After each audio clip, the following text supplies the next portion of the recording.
that, inshallah, I'd like to invite up the next speaker, Seerah Fatima. Seerah Fatima, the migration to Madinah. The migration to Madinah, Seerah Fatima, please come up on the stage.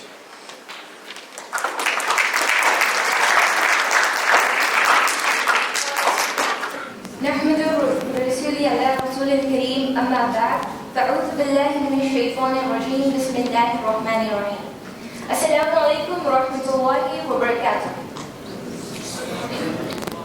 Today I'll be speaking about the 3 virtues that we can gain from the hijrah of our Prophet sallallahu alaihi wasallam. We all know that when our Prophet sallallahu alaihi wasallam started to preach Islam, he was faced with immense persecution in Mecca. But the point to be noted here is that he did not migrate for 13 years. For 13 years, he remained in the face of persecution, in the face of hatred and hostility. Around him were the people who rejected Allah, who made fun of him and the teachings of Islam. And despite all of this, what did our Prophet ﷺ do? Did he alter his message to maintain good relations with his people? No. Instead, he stood his ground, unwavering in his commitment to Islam. He ﷺ did not budge even an inch away from his mission. In that evil, he remained so that he can preach goodness. In that darkness, he remained so that he can be the light of Islam. He had an unshakable resilience against these people. So brothers and sisters, why do we sometimes falter in our lives? In the face of contemporary challenges, take the example of speaking out against injustices, such as those in Palestine. We often hesitate, fearing that our views might upset the people around us. Yet, our Prophet ﷺ never altered his words for the sake of societal approval.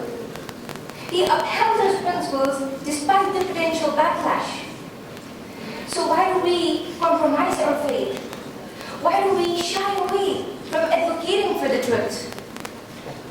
Likewise, in our professional lives, there is always this temptation to prioritize our worldly affairs over our deen. Look at what our Prophet ﷺ replied to his uncle Abu Talib when his uncle came to him with tempting offers in return for him to stop calling people to Islam. This is what our Prophet said. He said, I swear by the name of Allah, O uncle, that if they place the sun in my right hand and the moon in my left hand in return for me to give up this matter, I will never desist until either Allah makes it triumph or I perish defending it. So why do we give in to the pressures of the world? Why do we compromise our faith for that high-paying job? This resilience is the anchor that prevents us from drifting away into this dunya. It's about not running away from the difficulties, but facing them head-on. It's about refusing to compromise our faith for worldly gains. It is the core strength that makes the difference between the strong and the weak, the mu'min and the munafiq. Now, another very great and important lesson that we can take from the hijrah is about the sacrifices that we should make for the sake of Allah subhanahu wa ta'ala. I want you all to take a moment to imagine yourself in a place where you're being expelled from a land that was once your home, a land that you had spent your childhood in, the memories that you have from this place. This was the situation our Prophet ﷺ was in. In one narration, when he was leaving Mecca, he looks back at Mecca and talks to it for one last time. And he says, مَا أَتْيَبَكِ مِنْ بَلَدٍ وَحَبَّكِ إِلَيَّ. How beautiful and blessed of a place are you and beloved to me. وَلَوْلَا أَنَّ غَوْمِي أَخْرُجُنِي مِنْكِ مَا سَرَوْتَ غَيْبَكِ. And had your people not run me out, I would have never lived in another place. SubhanAllah. When we look at the hijrah on the whole, what we witness is an extraordinary act of sacrifice. The departure from his beloved city, a city that was very dear to him. This was the sacrifice of immense proportions for the sake of Allah.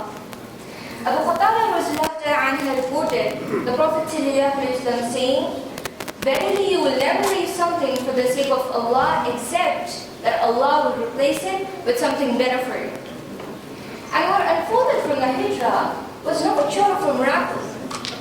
Allah subhanahu wa ta'ala did not only provide the Muslims a place of refuge from persecution, but He also flourished the spread of Islam, reaching not only to Mecca, but far beyond the deserts of Arabia.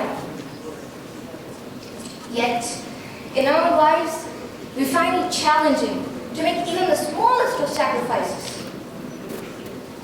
He ﷺ gave up his birth city and his close ones for the sake of Allah, while we struggle to sacrifice our pride in winning an argument. We hesitate to remain silent for the sake of Allah. We cling to our beloved wealth when we know very well that Allah has promised us with something even much better than what we can imagine.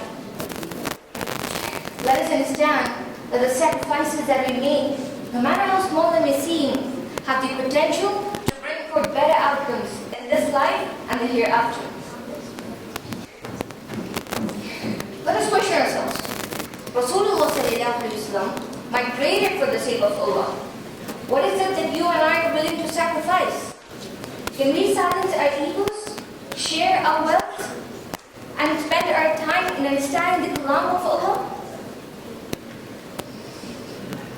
Now finally, when leaving Mecca, the very first incident that he ﷺ was encountered with was the one in Jabal Thawr. It was in this cave that he and Abu Bakr had hid from the Quraysh. And when the Quraysh had come searching for them, the Quraysh were standing so close to the cave that Abu Bakr said that if one of them looks down at his feet, then he will find us. And Muhammad said, "What do you think, O Abu Bakr, of two, the third of whom is Allah?" Meaning, "O Abu Bakr, you and I are not alone. Allah subhanahu wa ta'ala is with us." Now if we take a moment to reflect on the timing of this incident. Why did this incident happen right when he started his journey of migration? Brothers and sisters, migrating from one land to the other is a very uncertain process. And I'm sure a lot of immigrants from the audience can relate to this. You do not know how things will be for you in this new place. You do not know how long you will have to stay there. It is all very uncertain to you. You're not sure about any of this. And subhanAllah, it is as though Allah subhanahu wa ta'ala is assuring us. He is teaching us from this incident the importance of tawakkul, the importance of relying on Allah subhanahu wa ta'ala. Tawakkul is believing in Allah, that no matter what He has planned for us, has something good in it, even though it might look difficult at first. Allah subhanahu wa ta'ala says in Surah Al-Ahzab ayah number 3, وَتَوَكَّلْ عَلَى اللَّهِ وَكَفَى بِاللَّهِ وَكِيلًا.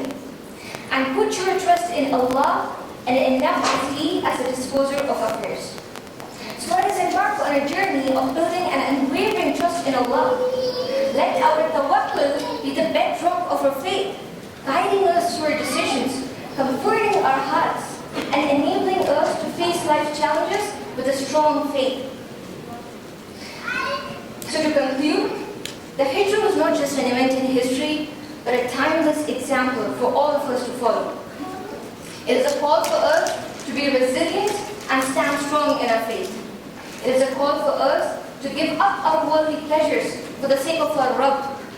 And lastly, it is a call for us to examine the tawakkul that we have in our hearts. Jazakallahu khairan.